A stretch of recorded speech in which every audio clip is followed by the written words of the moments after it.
So I had the privilege of being invited on Sunday to a women's shelter charity domestic violence roundtable.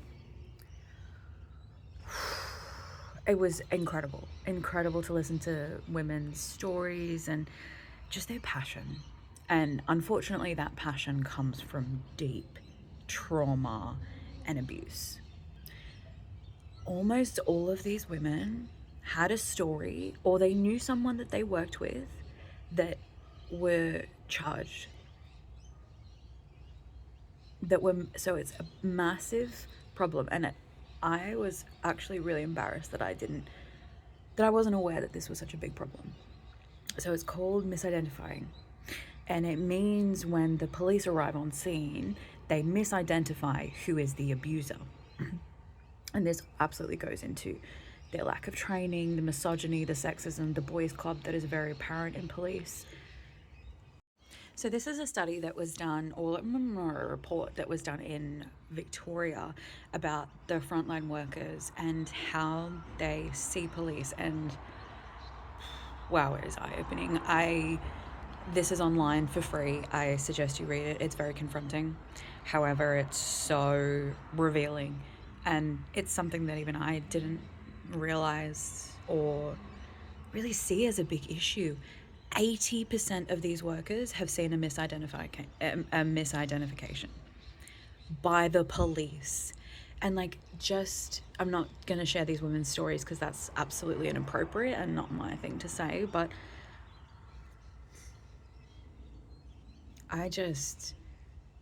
the lack of trust, and it goes further beyond that, the harm that police are doing to these victims, to these women, to these children. It was devastating just to sit in the room and hear. I couldn't imagine going through it. So yeah, please read if you can. It's very eye-opening, and it's something that we really need to start discussing, because the frontline police actions emergency are not working. They are causing so much more harm. They are causing judicial issues. I heard there was one story about a year AVO, which is Australia's kind of restraining order. A judge didn't sign it. It was a year AVO. And there were minor children involved.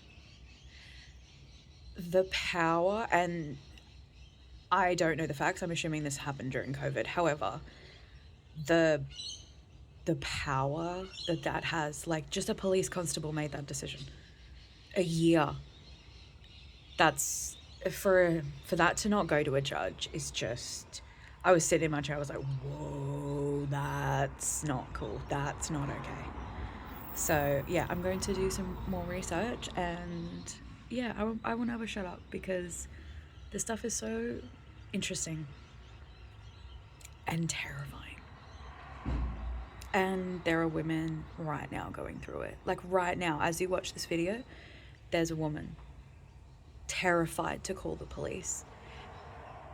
And she's bruised, battered, humiliated. And she's terrified that the police, the people that we call for help in our worst times, will put her in jail or put her in hospital because she's crazy. Because men and these abusers know exactly how to work the system and exactly how to work these misogynistic, untrained young policemen. And it's absolutely with the female police too. What a shame. But yeah. And ghost hug to any woman out there that's been through it. And I hope every woman that has a child right now, even a son, this is getting worse and worse. We need to start talking about it in a very serious way. So I hope I can contribute with my whinges, but we'll see. So hug to you all.